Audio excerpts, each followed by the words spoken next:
Hello everyone. This time we are talking about weight management.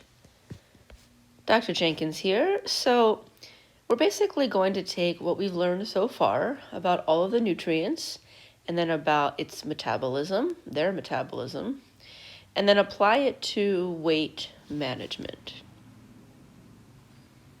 Little funny commercial there. Or excuse me, not commercial, funny, funny cartoon.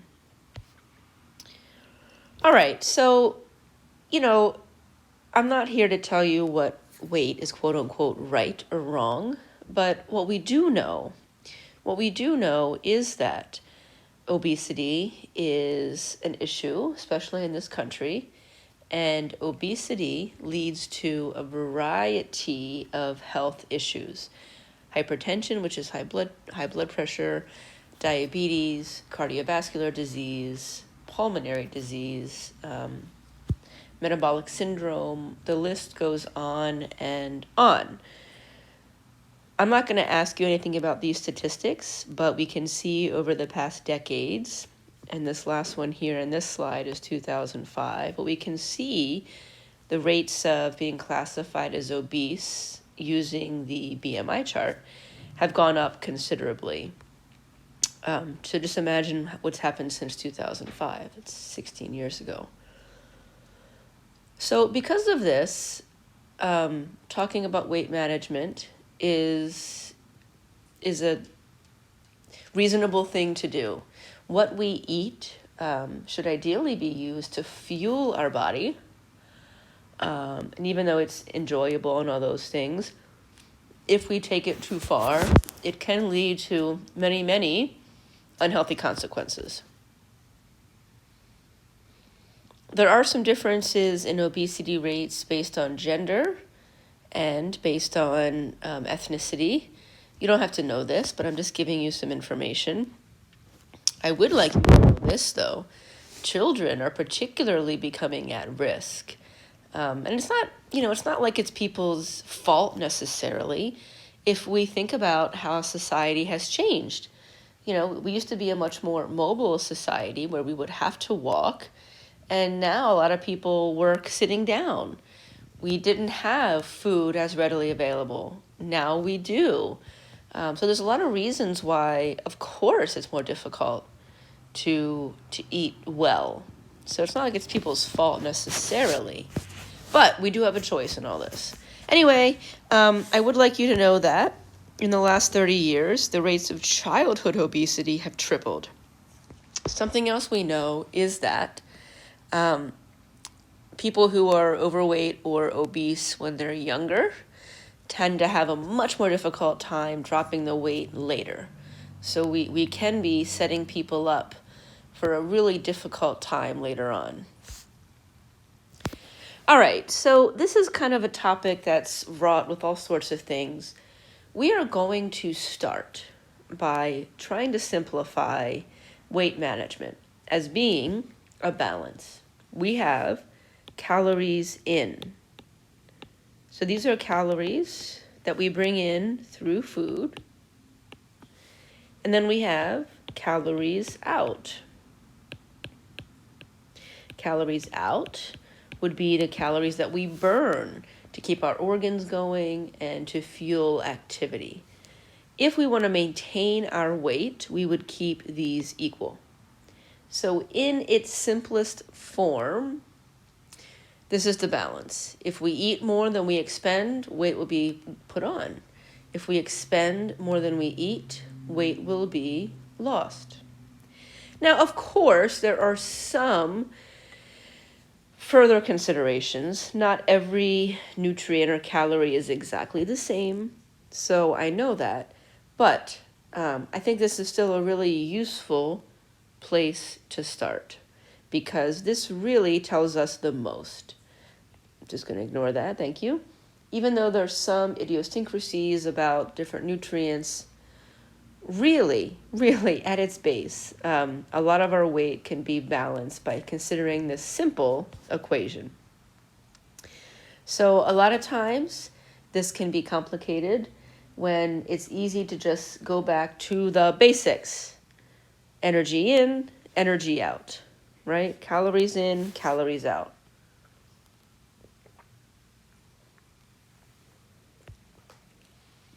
So we're really going to start in this simplistic point. If you have more calories expended than what you bring in, you would lose weight. If we have more calories brought in compared to what we expend, we would gain weight. This is true for almost everyone. All right, so what we just talked about, we could also look at here as an energy balance, and we would say that, here I am circling the wrong one, the top one, my apologies. What we just talked about, that balance, we can look at it this way. If calories in equal calories out, we are in energy balance. No weight gain, noticeably, no weight loss. Now, of course, over the course of one day, here or there, you might have slight fluctuations, but I'm talking about over the course of weeks and months. Now, you should know, if we increase our calories in, we bring in more food compared to what we expend, we're going to be in positive energy balance, and positive energy balance would be weight gain.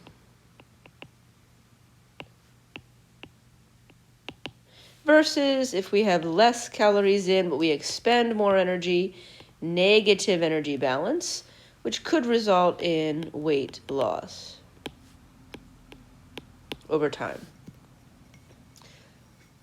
Alrighty, so make sure you know those. There are some negative effects of both. I'm asking you to know just what is in bold. If you're underweight, too low in weight, it could cause the breakdown of normal tissue. We could have breakdown of protein. We could have breakdown of muscle called sarcopenia. And then there's a variety of things. If we burn too much fat, we could accumulate something called ketones, which turns the blood acidic. Burning some fat will produce some ketones, and that's okay. So we're used to producing some ketones, but when we accumulate too many ketones, that's when we accumulate them faster than we can get rid of them, and they could turn the blood acidic. And I think everyone knows some of the negative potential consequences of being overweight. I listed them earlier. Heart disease, hypertension, which is high blood pressure, diabetes. A lot of these are very much associated with. Your risks are much higher to get these if you are overweight or obese. All right, so now that we've identified the basic equation, remember, it's not always that simple, but even though some of the nutrients are different, that basic equation is still true, right? And that's a great place to start. Then we can talk about some of the specific details, but within that equation, let's take a closer look. Energy in was the calories we bring in. We have already defined these before, so just make sure that you remember the definitions. A calorie, the specific definition is the quantity of heat needed to raise the temperature of 1 kilogram of water 1 degree Celsius. We also talked about a more simplistic definition, that a calorie in the body is a unit of heat. And what does our body do with that unit of heat? It burns it for energy. Heat is energy.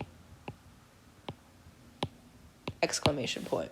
And then we talked about not every calorie is the same in terms of how many calories of energy it can give us. So these numbers should sound familiar. Just review. Carbs and proteins, even though we don't burn that many proteins, we burn some. Just going to ignore that.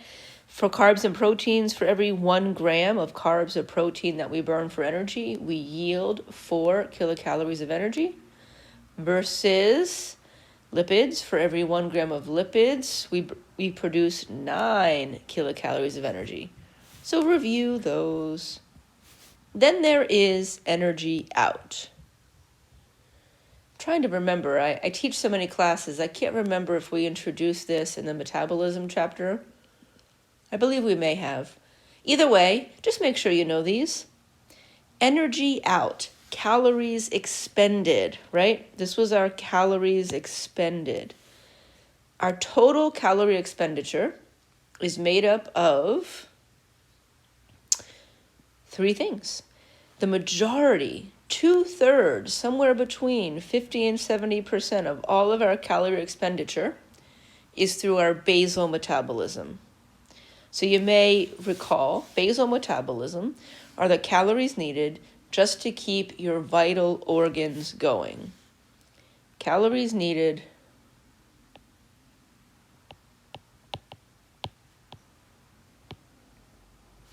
to keep vital organ functioning. So, even if you sat on the couch all day, not that you would do that, but even if you did sit on the couch all day, your body is still going to be burning calories. It takes calories to keep your heart going, keep your lungs, keep your kidneys, keep your liver, keep everything, right? So actually, the majority of our calories that we burn, our body burns, go towards maintaining our vital life function. You don't need to know these numbers at the bottom. It's just there if you're interested. This takes up most of the energy. It varies between individuals. It varies throughout the part of the day. There are small things that can affect your basal metabolism. Small. Here's an example. I'd like you to know what is starred. Now, if I go back to this pie chart, what we're going to find is we have the most control over physical activity. We cannot change the calories burned through digesting food, and we have little control over basal metabolism. There's some slight variations, but overall, folks, we can't alter it that much. What we have the most control over is the physical activity. We can go out and do more physical activity, or we can do less. Here are some things that influence that basal metabolism. Now remember, we can't influence that much, but we can influence it a little. So age. As we get older, our basal metabolic rate goes down. It's just a fact, folks. So the amount of calories that we burn to keep our organs going goes down as we get older. It's a fact. Gender. Women tend to have a lower basal metabolic rate than men. This can relate to weight gain. So as we get older, it is harder to lose weight because we're not burning as many calories just to keep our organs going. Men versus women. Men often have an easier time losing weight because men have a higher metabolic rate. So they're able to burn more calories just through keeping their organs going. Stress. Stress can absolutely play a role in our basal metabolic rate. Hormones affect this process. Stress tends to increase. All right, so the more stress, the more our basal metabolic rate goes up. Sometimes if we're under stress for a long period of time, we may lose weight because we are in this constant fight or flight, and hormones are released that increase our basal metabolic rate. You only have to know the things that were starred there. All right, so we talked about basal metabolic rate, the calories needed just to keep our vital organs going. That makes up 50 to 70% of our overall calories out. Then we have something called thermic effect of food. Thermic effect of food really just means the energy expended for digestion and absorption of food. It's about 10%. 10% of all of our energy expenditure goes towards digesting and absorbing food. You can see some of the differences of how much energy is needed to digest each one. You don't have to know those, but it's just there if you want. And then the most variable, folks, the most variable, physical activity. Okay, so in general, it usually takes up about 20 to 35% of all of our calories out. But it is the most variable and it is the easiest to change. Physical activity will increase our energy needs. Okay. Okay, so because our basal metabolic rate and our thermic effect of food are pretty much steady, we can change them a little. We can change BMR a little, but not much.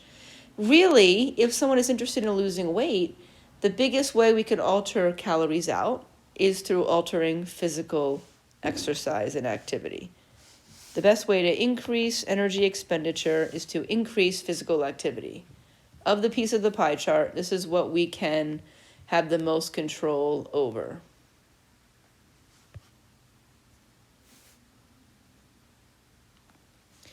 Okay, so now that we've talked about the energy balance, let's talk about, well, how many calories do I need? It's kind of a hard question sometimes. All right, so there are many ways to estimate calories in. We've talked about calorie expenditure. We know what calories in is, what you eat, but how do we know exactly how many calories we need? So you could look at a chart. Here's a chart. I don't love charts because they don't know you specifically, but it's possible to look at a chart. We can go to a website like myfitnesspal.com to give us an estimate. But we can also do something called, it's a formula, called estimated energy requirement. We can also do that. So I'm just giving you multiple ways to give a ballpark of how many calories you need. Remember, no two people need the same exact, right? You could have two people of the same age, same height, same activity level, but they may have different needs because people are different. But at least this gives us a ballpark. All right, so here I'm just introducing you another form. And this is an equation. It takes into account your age, takes into account somewhat your physical activity, your weight, your height. We put in a formula, put in the numbers, and it spits out a total number of calories that we should be ingesting. This is going to be something in your critical thinking assignment. It's just for you. I am going to make sure that you do the calculation correctly. The number should make sense. But again, I'm just providing you another way to give a ballpark for how many calories you need to ingest. Okay, so that's measuring or giving an estimate for calories in. We can give an estimate for calories in looking at a chart, going to a website like MyFitnessPal, using a formula. How do we assess? How do we measure calorie expenditure? Well, wouldn't calorie expenditure be equal to our basal metabolic rate plus the calories we burn digesting food plus the calories that we burn through physical activity? Yes. Your basal metabolic rate, it is possible to measure that, but it has to be done in a lab. Usually you have to go into a lab. Usually it's early in the morning, and it's before you've eaten anything, and you put this little hood over your face that measures gases in and out, and you enter into a formula, your age, height, weight, and it spits out a basal metabolic rate.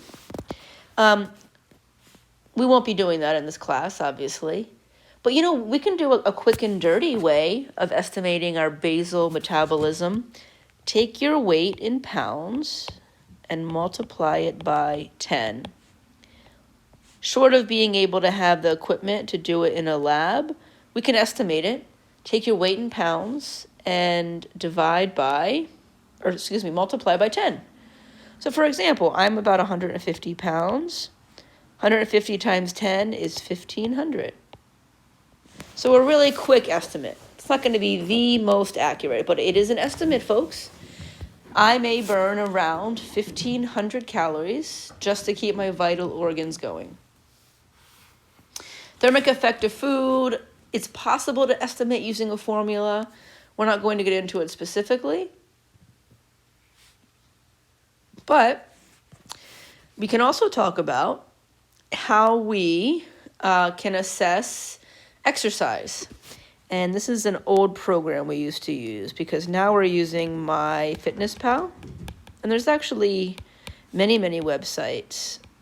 You can go to a website and you can enter in, MyFitnessPal has this. In addition to being able to enter in food that you ate, you can go to exercise, calories expended. And you can put in, I ran for 1 hour at such and such a pace. So we can use a website to give us an estimate. Okay. All right, so let's begin to address some more parts of this chapter, weight management. The age-old question, how much should you weigh? Okay, there is not one perfect weight for each person. So I said that already, but I really want to make it clear here. There's not one perfect weight. Two people who are the same age, same height, same weight, same activity level, they have different needs. We have different genetics. We have different basal metabolic rates. And everybody is different. Everybody metabolizes food a little differently. So there's so many things. There's not one perfect weight. As a result, it's not always helpful to focus on a specific number. Having a ballpark is a good idea, but we can get into problems when we say, you need to be this number. Things that I believe we shouldn't do. We shouldn't use a height weight chart because it's not specific, doesn't know who you are.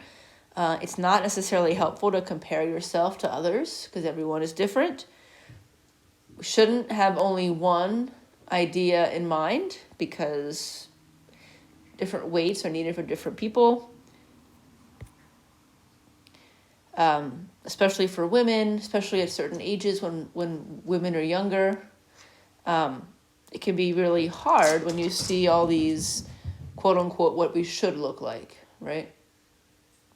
Not the best thing to do. Times have changed, folks. Times have changed. Look at the BMI, the body mass index of Miss America back in 1944. Bigger. Things have gotten, the idea of what is beautiful has gotten smaller in many ways. So we're fighting against that. What I would propose is that there's probably a healthy range, right? There's not just one exact right weight for each person, but there might be a healthy range, plus or minus 10 pounds, plus or minus 5 pounds, however you want to look at it.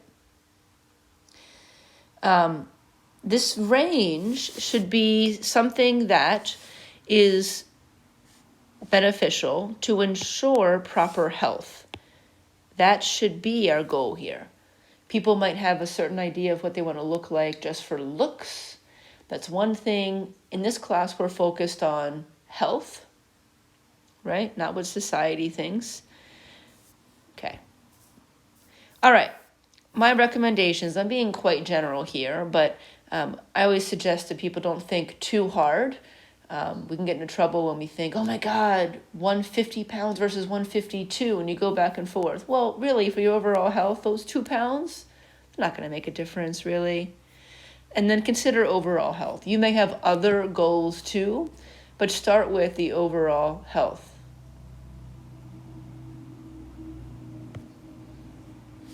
All right, So I'm going to start by defining some words here. We have overweight and we have obese. The actual definitions, and I'd like you to know these, overweight is defined as something, quote unquote, 10 to 15 pounds more than a healthy weight. Obese, 25 or 40 pounds more than a healthy weight. You know what? I've changed my mind. I don't like these numbers. Because what do we know what a healthy weight is for a person? It's so hard to quantify. I'm not going to ask you these. We're going to talk about overweight and obese as they're defined in the BMI chart. We'll talk about that. Perhaps a better way, something that we can actually say, we could have more specific recommendations, would be body fat percentage. In terms of overall weight, there's not necessarily one right weight for each person, but we can actually say a general recommendation for body fat percentage, because that's not necessarily dependent, that's not just one number, it's a percentage of overall weight. So whatever your weight is, we can say there's a healthy body fat percentage range. So we are going to be talking about this, and we're going to talk about it more later in this chapter. All right, aside from just needing food for fuel, there are many things that contribute to our weight. Wouldn't it be great? Wouldn't it be great if we only had the perspective of using food for fuel? Wouldn't that be great? But of course, it's not that simple. So many things contribute to that, right? So we're going to talk about these. A lot of these are obvious, but some of them I do want to consider. Hunger and appetite. So we do have some physiological considerations. So appetite would be our psychological desire. Hunger is our physiological need. Ideally, we would only want to go off hunger. We would only be eating when we're hungry, and we would stop the moment that we were no longer hungry.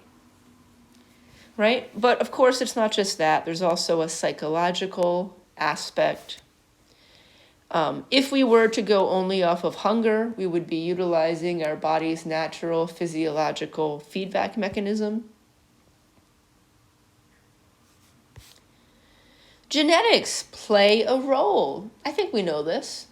The extent to which genetic determines our weight, that's something that's much more difficult to study. But we know that genetics are a factor. I said this at the beginning. The risk of becoming obese is much greater if your parent, well, I didn't say this part.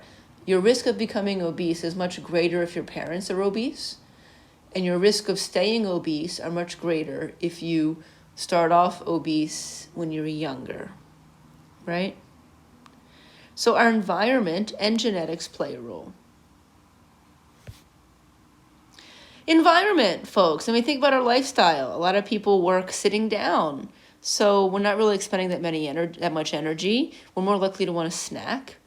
We, of course, are bombarded by restaurants and things everywhere right around us. It's so easy. It's so tempting. All right. So we talked about ways that we should not define healthy. We shouldn't use a specific number, right? But what are some things that we can look at?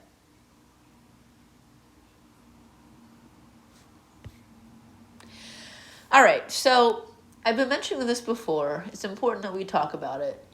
Something called BMI, Body Mass Index. Maybe you've heard of it, maybe you haven't. This is a really important number. It's not the most accurate number.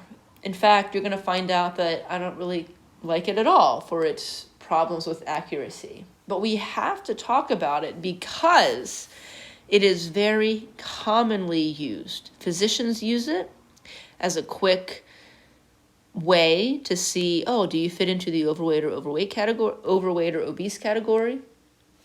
Researchers use it. So if we're studying thousands of people, hundreds of thousands of people, it's very difficult to get in there and do body fat percentage